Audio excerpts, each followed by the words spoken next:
This is the history of the world. For the sake of brevity, I will begin roughly around 1898, which is when the Martians came. Now, there had been encounters with alien races in human history long before this point. For example, in ancient times, there was the Goa'uld, who impersonated the deities of Earth. A race called the Yamato briefly occupied Japan during the late Edo period. And in the 1830s, humanity became aware of the existence of a race of bat-like creatures called the Verspitillio Homo on the moon. The mollusks invaded, and then, suddenly, they died. Officially due to the common cold, though there is now evidence that a biological weapon created by Dr. Alphonse Moreau was used. Regardless, humanity, in the aftermath, began to reverse engineer the technology that the invaders had left behind. One of the greatest breakthroughs from this reverse engineering would come 3 years later, in which Britain and France both engaged in a space race to see which nation would be the first to reach the moon.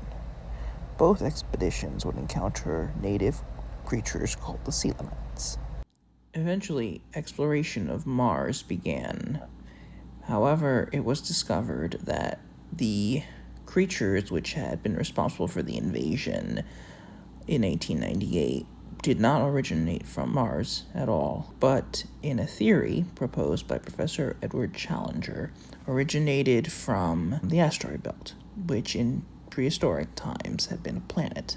With no outside force to focus their advanced technology, the nations of the world began to fight amongst themselves.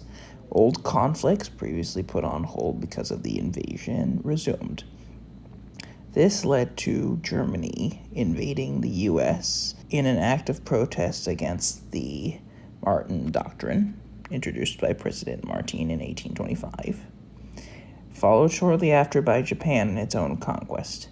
Both nations would be defeated in direct combat against the United States, thanks to the aid of the floating city of Columbia, which had seceded from the Union previously in 1898 prior to the invasion. Even today, the debate still rages on whether or not to consider the war in the air the opening salvo of the Great War, which followed in the next decade. Post-war, the German government and the Japanese governments were forced to make conciliations towards the Americans for the damage that they had done to several major cities. German engineers, including Karl Rotwein, rebuilt the city of New York into the city of Metropolis, one of two such cities to exist, the second being the Berlin metropolis. Japan contributed greatly to rebuilding the city of San Francisco, which, due to a large influx of Japanese immigrants even prior to the war, was eventually renamed San Francisco. One of the nations most changed by the Great War was Russia. Russia underwent a revolution led by Pasha Antipov, which saw the overthrow of the Tsar and the royal family, most of which were murdered by followers under the control of the sorcerer Rasputin.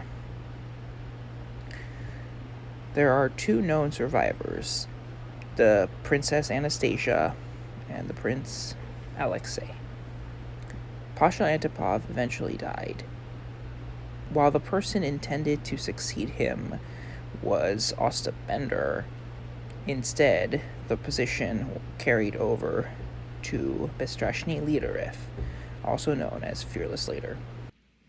Going into the 1920s, the United States experienced a great economic boom.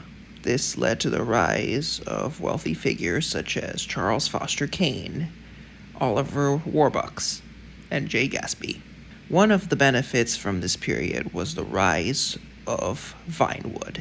Vinewood was the center of America's film industry and brought to the forefront many stars such as Don Lockwood, George Valentine, Vicki Lester, and Norma Desmond, among others. However, in 1928, the world would be introduced to a new form of actor, one that wasn't even human. This came in the form of tunes.